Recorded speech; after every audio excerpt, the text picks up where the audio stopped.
Hey guys, Photoshop here. I've decided to give you a tutorial on dodge and burn. Just starter tutorial to show you guys the basics of it, so I can figure out how to work this program and everything. And then later on, I'll get into more detailed ones like frequency separation, luminosity masking, stuff like that. But we'll just start off with the basics. So I picked this image to teach you guys with because there's like a lot of detail that needs to be removed for the composition.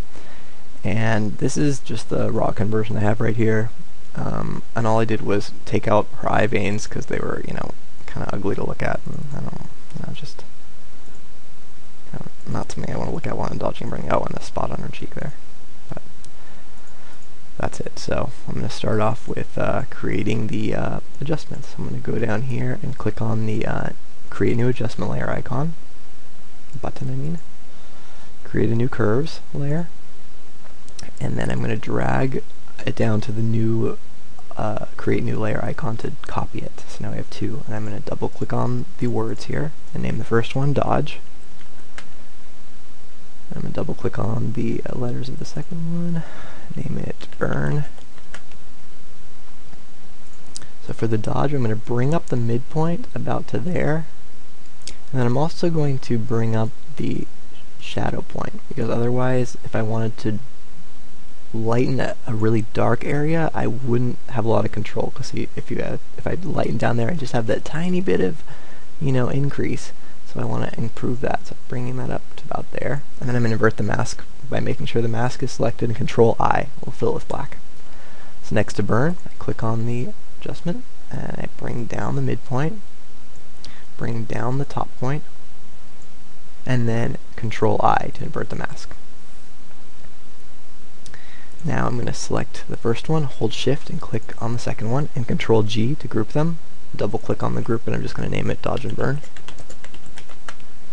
And now you don't really have to do this, but I always do because it just helps me see. Sometimes the color can get in the way when you're trying to lighten or darken spots and blemishes. So what I like to do is create a new hue saturation adjustment layer and bring down the saturation to 0. So now it just helps you see, because we're just trying to see that the dark spots and stuff, and it just, I don't know, with color it tends to be more difficult to get that read. So then I'm going to make another curves just in case we need to change the tonality to help see things better, and I'll show you that later.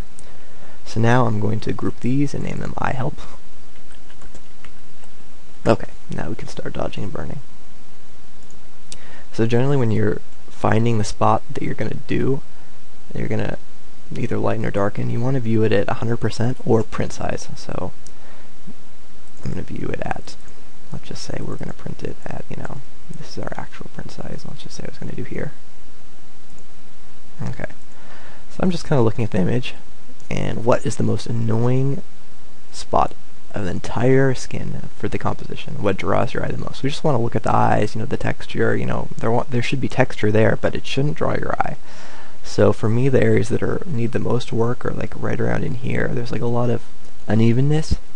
This spot here, this up in here, this dark spot here, there's a dark spot, and there's light spots along this, a light spot here. So I'm just kind of looking at those. So here I'm going to go pick dodge to start this. And I use an Intuos 4 because I really like the pressure sensitivity. It's got a lot more than number 3. But if you're not really familiar with it, with Intuos, you probably wouldn't be able to tell the difference. So I'm just going to go up in here. I think is the worst of the worst. Oh, okay. Brush settings. I like to use pen pressure for both flow and opacity. Some people just like to use opacity, but I think flow gives a more like silky kind of feel to it, and shape dynamics off. And I'm going to use the bracket keys to make the brush smaller or bigger. And if you hold down Alt and use the bracket keys, it's going to let you shift layers. So I can switch between dodge and burn by pushing Alt and then using the bracket keys. But now just back to dodge.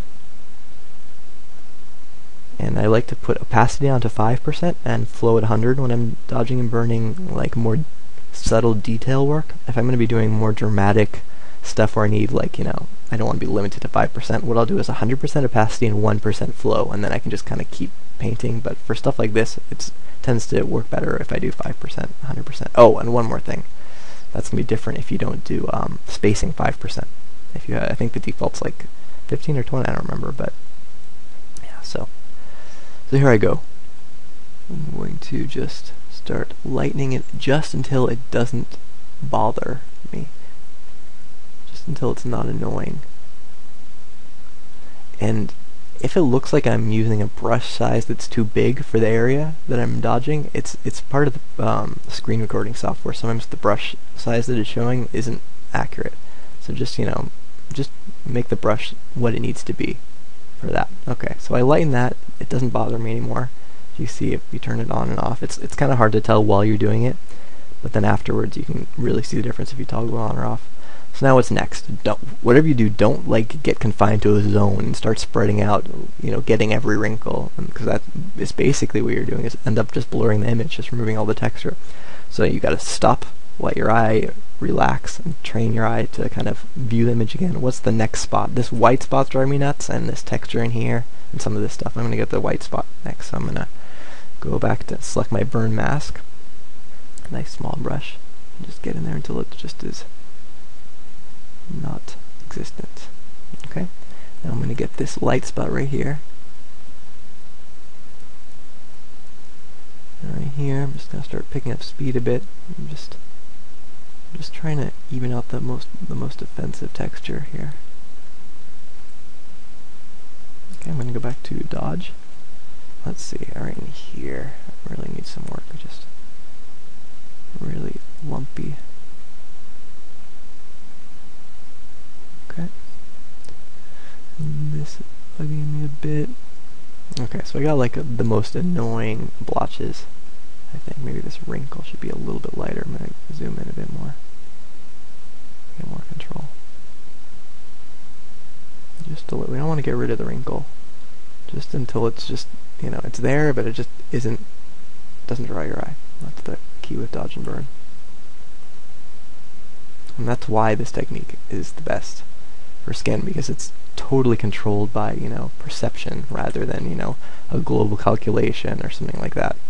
It's all by the human eye, and it doesn't actually replace any texture like you would if you were cloning. You're just lightening or darkening the existing texture to kind of make it fade in,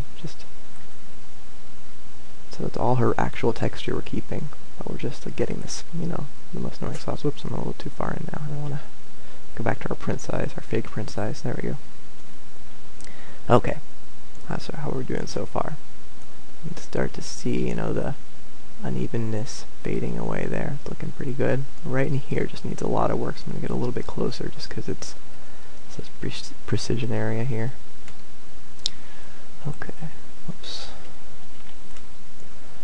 So I'm just looking at this, this line right here. Just lightening it a bit. And I happen to love doing this. I don't know. At first it was kind of annoying, but once you get comfortable with using all the shortcuts, and if you have a tablet, and you have to think about I need to select a layer and all that, and just kind of go with the flow. Maybe have some YouTube video or Hulu up on your second monitor. It's kind of relaxing. Going a little too strong there. And the nice part is, if you go too crazy and accidentally make a light spot, if the light spot draws your eye, we're going to be burning it. So you don't have to really worry about making it perfect with the dodge or burn, because we'll go back. Okay, let's see how we're doing now. Oops, what did I just do?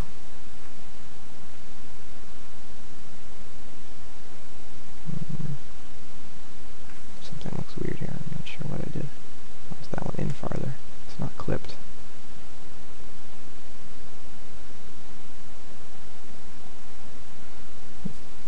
I have no idea. Well, doesn't seem to be affecting anything, so I'll just leave it at that. Okay, zoom out again. Okay, how are we doing here? Oh, I see. I put the dodge layer outside of the group. That's why. Okay. Okay, it's starting to look pretty good. So what's the next most annoying area with the worst texture? I got some burning to do in here. I see a lot of white spots. And up in here, these wrinkles are starting to become the most annoying to me. So I'm going to take care of those now. Getting a little closer again.